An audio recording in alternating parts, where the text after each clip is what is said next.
Hello student, आज हम बात करते हैं म्यूटेशन थ्योरी की, जो कि बहुत ही इम्पॉर्टेंट टॉपिक है। और ये टॉपिक क्लास 12th में है और क्लास 10th में है। तो ये इवोल्यूशन से रिलेटेड टॉपिक है। तो आज हम बात करते हैं म्यूटेशन थ्योरी।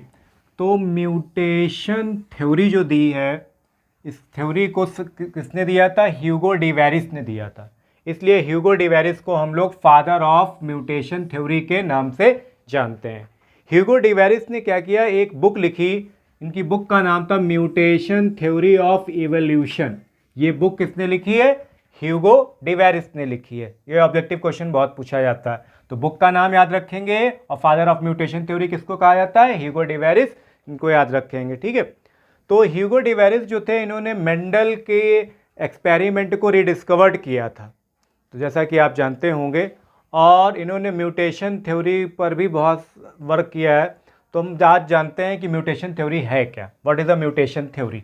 तो यहाँ पर देख रहे हैं, आप बोर्ड पे देख रहे हैं, लिखा है when a sudden change in the characteristic of organism due to a chemical change in the genetic material. तो म्यूटेशन थ्योरी में ह्यूगो डिवेरिस ने कहा कि अचानक से अगर किसी ऑर्गेनिज्म में क्या आ जाए, चेंज आ जाए, और ये चेंजेस कैसे होंगे? केमिकली चेंज हो, यानी किसी भी ऑर्गेनिज्म के जेनेटिक मटेरियल में अगर कोई चेंज आ जाता है तो उसको हम लोग क्या कहते हैं? म्यूटेशन थ्योरी कहते हैं। तो ये बात जो थी ह्यूगो डिवेरिस ने बताई।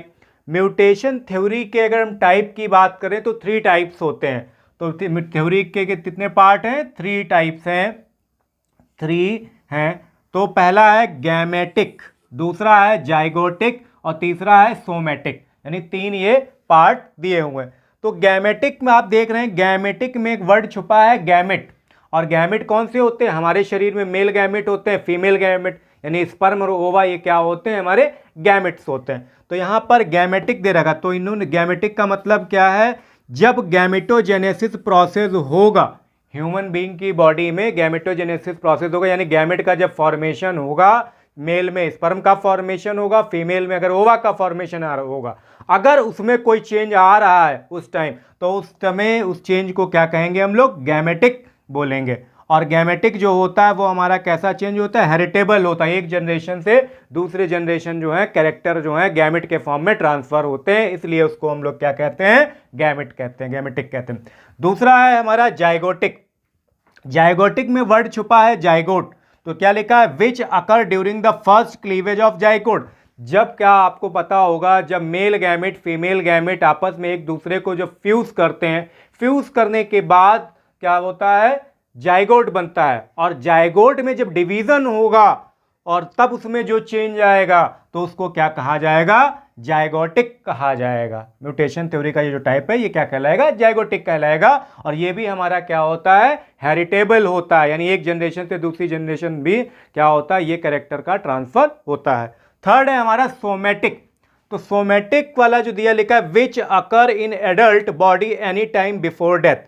सोमेटिक म्यूटेशन थ्योरी में ये बताया गया है कि ये प्रोसेस जो होता है, ये सोमेटिक वाला, ये हमारे शरीर में कभी भी हो सकता है, यानी हमारी डेथ होने के पहले, हम जब एडल्ट हो जाते हैं और हम डेथ होने के पहले तक जो भी टाइम पीरियड होता है, उस किसी भी टाइम पर ये सोमेटिक प्रोसेस जो है हमारी बॉडी में हो सकता है। तब हमारी बॉडी में अगर चेंज आ रहे हैं, मरने से पहले हमारे शरीर में अगर कोई चेंजेस आते हैं तो वो क्या कहलाता है? सोमेटिक कहलाता है।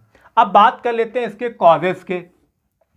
एक्सटर्नल इन्वायरमेंट कंडीशन, यानी हमारे जो एक्सटर्नल इन्वायरमेंट है उसमें क्या हो रहा है? अचानक से चेंज आ जा रहा है, टेम्परेचर का बढ़ जाना, या रेडियो एक्टिव रेज का ज़्यादा आना, या अल्ट्रावायलेट रेज का आना। तो इन सारी चीज़ों के चेंजेस का असर हमारे शरीर में देखने को मिलता है। तो ह्यूगो डिवेरिस ने बताया अगर क्लाइमेटिक चेंजेस में चेंज होंगे तो उसका असर जो है इंसान के शरीर में भी देखने को मिलेगा, यानी बाहर कुछ भी चेंज हो रहा है तो उसका असर ऑर्गेनिज्म पर होगा, और वो चेंज जो है धीरे धीरे उसकी नेक्स्ट जनरेशन तक भी पहुंच जाएगा। सेकेंड कॉज की बात करते हैं, internal physiological condition of body Sachar. क्या होता है कि हमारे शरीर में इंटरनली, शरीर के अंदर कुछ चेंजेस आ जाते हैं, जैसे मेल न्यूट्रिशन है, इरेगुलर टेम्परेचर, हार्मोनल या disturbance homeostasis.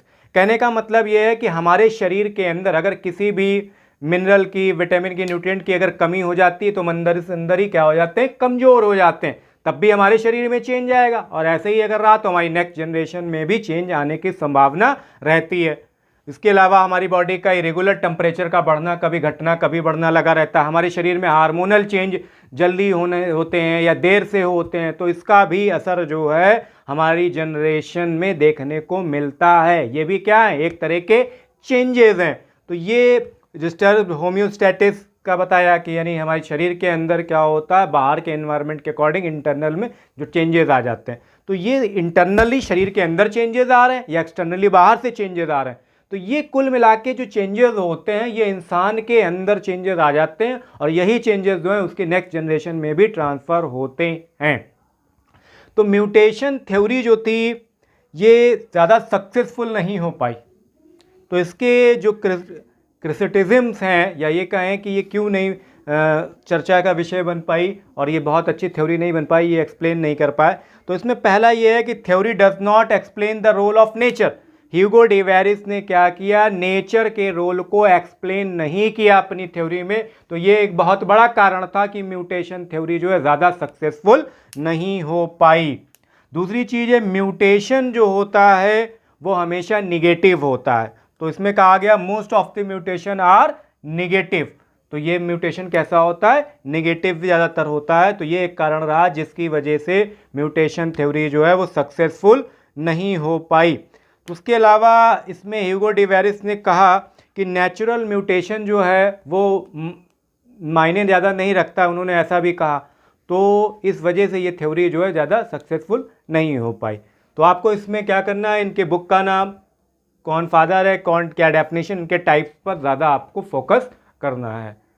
Okay, thank you.